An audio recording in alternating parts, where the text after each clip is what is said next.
Bonjour mes chers amis, les habitués de la chaîne vidéo, de télévision vidéo La Voix de la Vérité de D. Ahmed Ben Fissa. Aujourd'hui nous sommes le samedi 10 mars, il est 3h moins 5 à Tunis et nous allons émettre une vidéo à partir de Tunis où il fait de 14 degrés actuellement, pluie faible, vent de 0 à 37 km/h, humidité 82%. Ça me fait plaisir de lire pour une fois de ma vie, de lire le bulletin météo, que je ne résiste pas au fait de le lire. Et donc, j'attaque tout de suite un petit chapitre de Monsieur Mao Tse-tung, notre illustre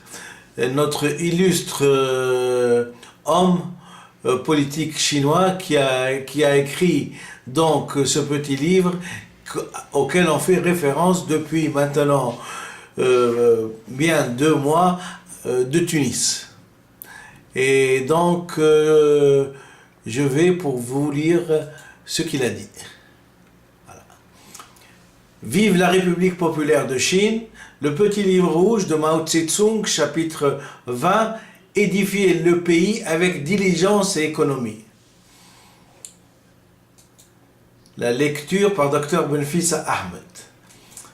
Vive la République populaire de Chine, édifier le pays avec diligence et économie. Il faut que les cadres et le peuple aient toujours présent à l'esprit que la Chine est un grand pays socialiste et en même temps un pays pauvre, économiquement arriéré. C'est là une grande contradiction. Pour que notre pays devienne prospère et puissant, plusieurs dizaines d'années d'efforts opiniâtres sont nécessaires et parmi ces efforts, l'application d'une politique de diligence et d'économie dans l'édification du pays. Politique du pays. Politique qui implique une stricte économie et la lutte contre le gaspillage, de la juste solution des contradictions au sein du peuple. 27 février 1957. La diligence et l'économie doivent être partout observées, dans la gestion des usines, des magasins, des entreprises d'État et coopératives, comme dans tout autre travail. C'est le principe de stricte économie, un des principes fondamentaux de l'économie socialiste. La Chine est un grand pays, très pauvre encore, cependant, il lui faudra plusieurs décennies pour devenir prospère. Et même alors, le principe de diligence et de l'économie devra toujours être appliqué. C'est durant ces quelques dizaines d'années et quelques quinquennats à venir qu'il faudra particulièrement préconiser la diligence et l'économie et surtout pratiquer une stricte économie. Donc, je vais répéter parce que c'était tellement important. On a vu dans ce petit paragraphe la description de Mao Tse-tung de la Chine d'avant. Ça aurait été bien sûr qu'il soit encore vivant pour savoir quelle transcendance elle a pu avoir en quelques années, en fin de compte, et comment elle est devenue la première puissance mondiale, probablement avec les États-Unis. Et c'est important, c'est pour ça que je dis que l'histoire n'appartient à personne et que retracer l'histoire d'un pays quand il a réussi est toujours très important et que certains qui ont pu s'enorgueillir de retracer à temps l'historique et l'histoire de ce qui s'est passé devraient être fiers de leur écrit parce que c'est un support d'une importance primordiale, ce que Wikipédia est en train d'émettre par son site pour qu'on puisse nous relayer et vulgariser tout ce qui a été dit. Alors je répète, vive la République populaire de Chine, édifier le pays avec diligence et économie. Il faut que les cadres et le peuple aient toujours présent à l'esprit que la Chine est un grand pays socialiste et en même temps un pays pauvre, économiquement arriéré. C'est là une grande contradiction pour que notre peuple devienne prospère et puissant. Plusieurs dizaines d'années d'efforts opiniâtres sont nécessaires. Et parmi ces efforts, l'application d'une politique de diligence et d'économie dans l'édification du pays. Politique qui implique une stricte économie et la lutte contre le gaspillage, de la juste solution des contradictions au sein du peuple. 27 février 1957. La diligence et l'économie doivent être partout observées, dans la gestion des usines, des magasins, des entreprises d'État et coopératives, comme dans tout autre travail. C'est le principe de stricte économie, un des principes fondamentaux de l'économie socialiste. La Chine est un grand pays, très pauvre encore cependant, et il lui faudra plusieurs décennies pour devenir prospère, et en même temps, le principe de diligence et d'économie devra toujours être appliqué. C'est durant ces quelques dizaines d'années et ces quelques quinquennats à venir qu'il faudra particulièrement préconiser la diligence et l'économie et surtout pratiquer une stricte économie. Vive la République populaire de Chine. Note sur l'article « Être diligent et économe dans la gestion des coopératives ». 1957. L'essor du socialisme dans les campagnes chinoises. Et tout lieu, nous devons faire le meilleur usage de nos ressources humaines et matérielles. Nous ne devons en aucun cas penser seulement au moment présent et nous laisser aller à la prodigalité et au gaspillage. Partout où nous nous trouverons, il faudra dès la première année établir nos calculs en fonction de nombreuses années à venir, en tenant compte de la longue guerre que nous avons à soutenir, de la contre-offensive qui interviendra, ainsi que du travail de reconstruction après l'expulsion de l'ennemi. Gardons-nous de la prodigalité et du gaspillage, nous en développons activement la production. Tout en développant activement la production. Dans le passé, certaines régions ont payé très cher pour avoir manqué de prévoyance, pour avoir négligé, économisé les ressources humaines et matérielles et de développer la production. La leçon est là et elle doit retenir notre attention. Vive la République populaire de Chine. Apprendre le travail économique le 10 janvier 1945, œuvre choisie de Mao Tse-tung, tome 3. En vue de relever et de développer rapidement la production agricole ainsi que la production industrielle dans les bourgs, nous devons, au cours de notre lutte pour la liquidation du système féodal, faire tous nos efforts pour préserver autant que possible tous les moyens de production et bien de consommation utilisables, en prenant des mesures énergétiques contre quiconque les détruit ou les gaspille, en nous opposant aux ripailles et beuveries et en veillant à une stricte économie. Discours prononcé à une conférence des cadres de la région libérée de Shanxi Suyan, 1er avril 1948, œuvre choisie de Mao Tse-tung, tome 4. En ce qui concerne nos dépenses budgétaires, nous devons avoir pour principe l'économie. Il faut que tout le personnel des organismes gouvernementaux comprenne que la corruption et le gaspillage sont des crimes extrêmement graves. La lutte contre ces maux a déjà donné certains résultats, mais il est indispensable de poursuivre l'effort, économiser chaque sou pour les besoins de la guerre et de la révolution pour l'édification de notre économie. Tel doit être le principe de notre comptabilité. Vive la République populaire de Chine. Notre politique économique, 23 janvier 1934, œuvre choisie de Mao Tse-tung, tome 1. Chez beaucoup de nos cadres se développent des tendances dangereuses qui se manifestent par leur répugnance à partager avec les masses les joies et les peines, et par leur souci de renom et de profit personnel. C'est très mauvais. Au cours du mouvement pour l'accroissement de la production et la réalisation d'économies, nous devons simplifier nos organismes et transférer des cadres aux échelons inférieurs pour qu'un grand nombre de nos cadres retournent à la production. C'est là une des méthodes pour surmonter ces dangereuses tendances. De la juste solution des contradictions au sein du peuple, 27 février 1957. La production par laquelle l'armée subvient à ses besoins, non seulement améliorer ses conditions d'existence, alléger la charge du peuple et permet ainsi d'accroître les effectifs, mais apporte une série d'autres avantages immédiats, à savoir l'amélioration des relations entre officiers et soldats. Travailler côte à côte dans la production, ils s'entendent comme des frères. Le renforcement de l'amour du travail, depuis que l'armée s'occupe de production pour subvenir elle-même à ses besoins, l'amour du travail s'y est accru et les mauvaises habitudes propres aux fainéants ont été éliminées.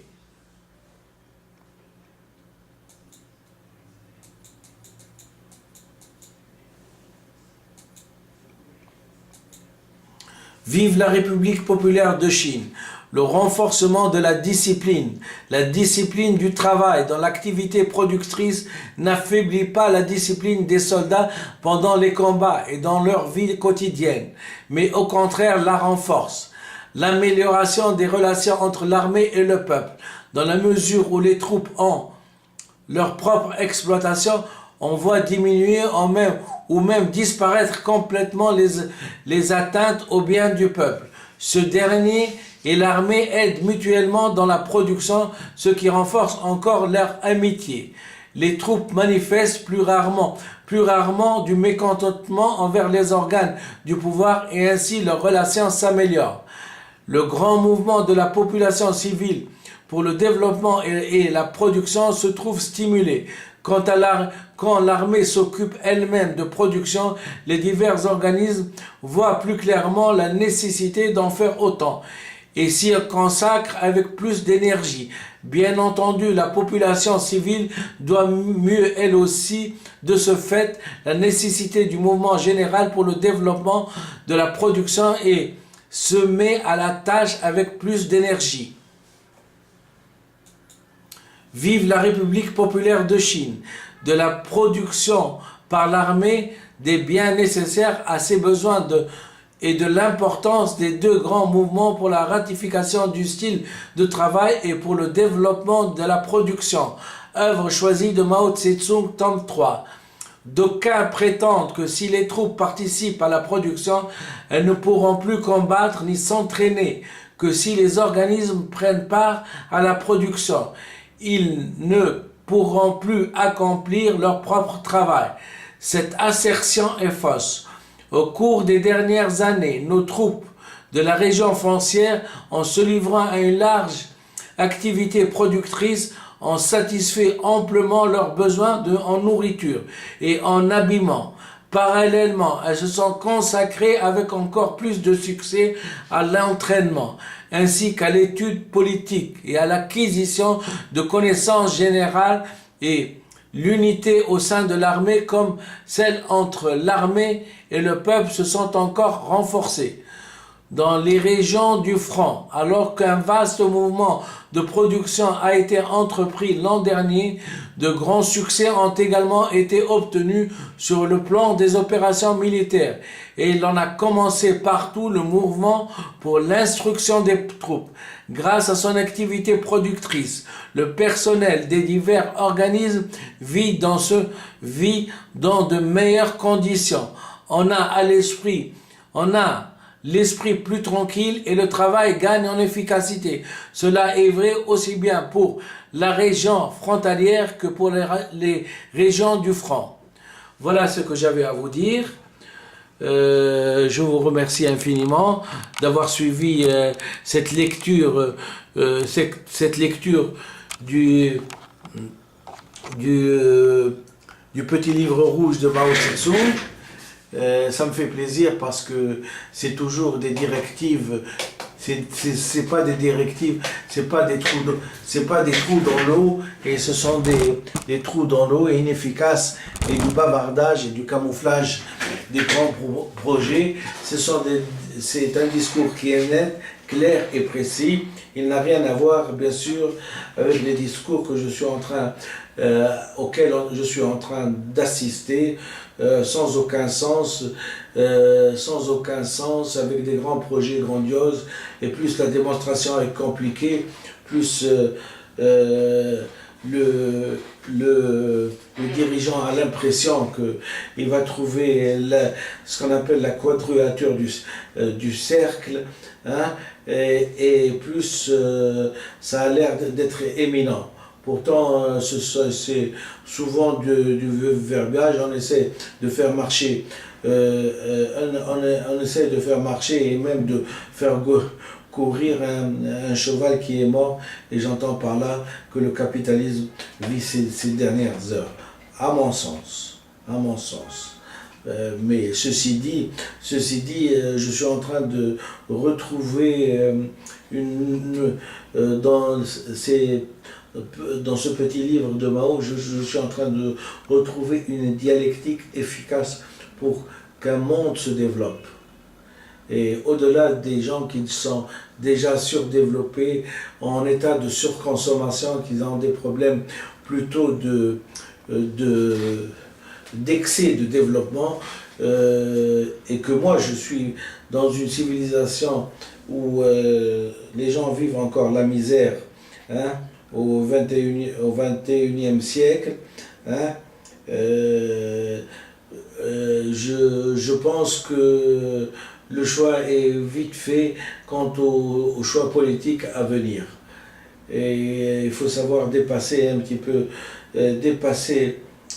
peu son bonheur personnel pour pouvoir voir plus grand et essayer de jouer collectif. Voilà ce que j'avais à dire. J'espère que je ne touche personne, parce qu'il y a certainement des gens qui sont susceptibles, et ce n'est pas de ma faute s'ils sont susceptibles. S'ils sont susceptibles de ce que je dis. C'est que la révolution, quand elle est arrivée d'abord par des connaissances, et par des connaissances livresques, comment dirais-je, des frustrations, des heures de travail, des centaines d'heures de travail, et la découverte de l'acquis phylogénique chez l'être humain, on ne me l'a pas posté et on ne me l'a pas envoyé par poste. J'ai dû travailler dur, et je vous rappelle que si j'avais à vous transmettre un petit peu la difficulté que j'ai eue, hein, pour trouver l'acquis phylogénique, hein, chez l'être humain, c'est exactement comme dans un océan où il y a un petit poisson. Dans ce petit poisson, il y a un diamant, et dans ce diamant qui n'est rien d'autre que l'acquis phylogénique. Il faut imaginer deux soleils, et le croisement des deux rayons de soleil, c'est là où se trouve l'acquis phylogénique. Ceci non seulement pour dire que quand une personne veut prétendre à commander ou à gouverner un pays, il y a une responsabilité, il faut être à la hauteur de cette responsabilité. Il ne s'agit pas de prendre des places et de rester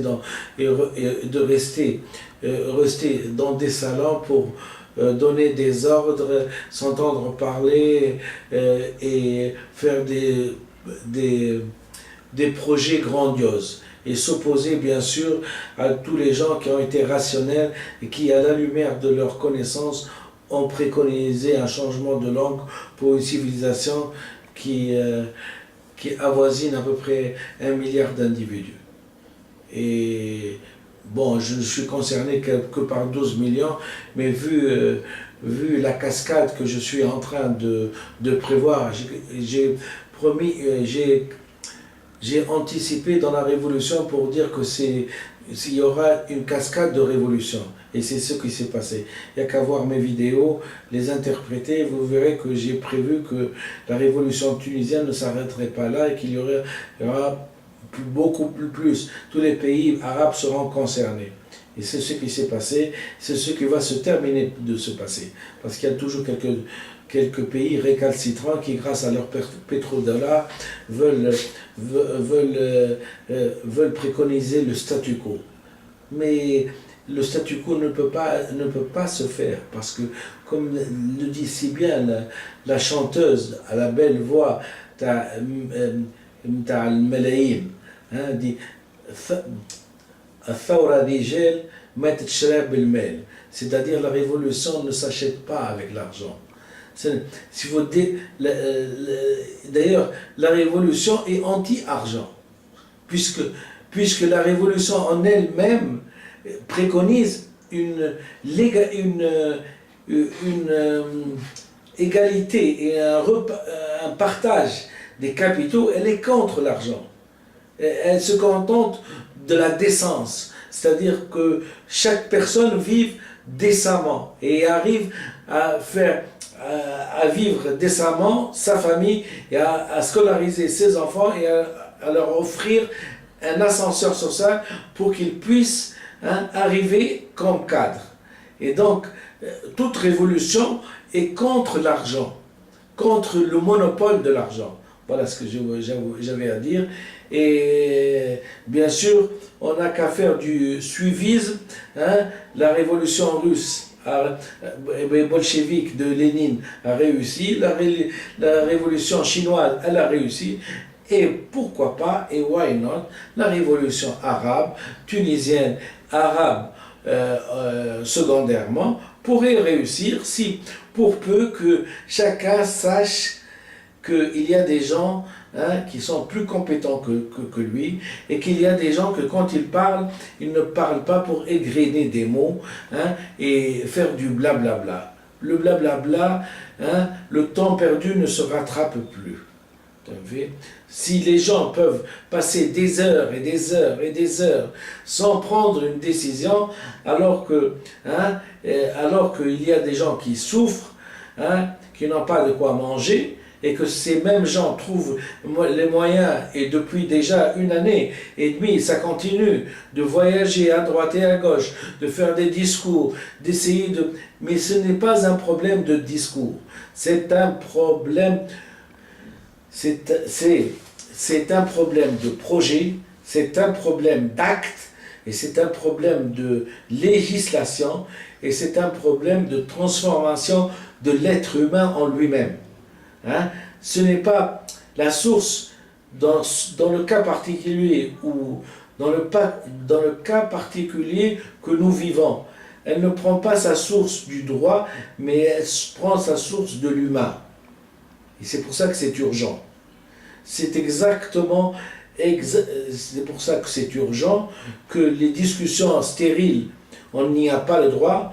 Les discussions où chacun dit quelque chose et l'autre le contredit, où chacun tourne autour du pot pour ne pas dire que chez l'être humain il y a un acquis phylogénique et la langue que nous sommes en train d'utiliser n'est pas reconnue parce qu'elle ne respecte pas l'acquis phylogénique, et qu'on le veuille ou non, aujourd'hui, hier, aujourd'hui et certainement demain, nous devons changer de langue pour accepter que l'être humain est un acquis phylogénique, et que cet acquis phylogénique qui s'appelle ihtiram al-mu'ta wal muktasab, on doit le respecter.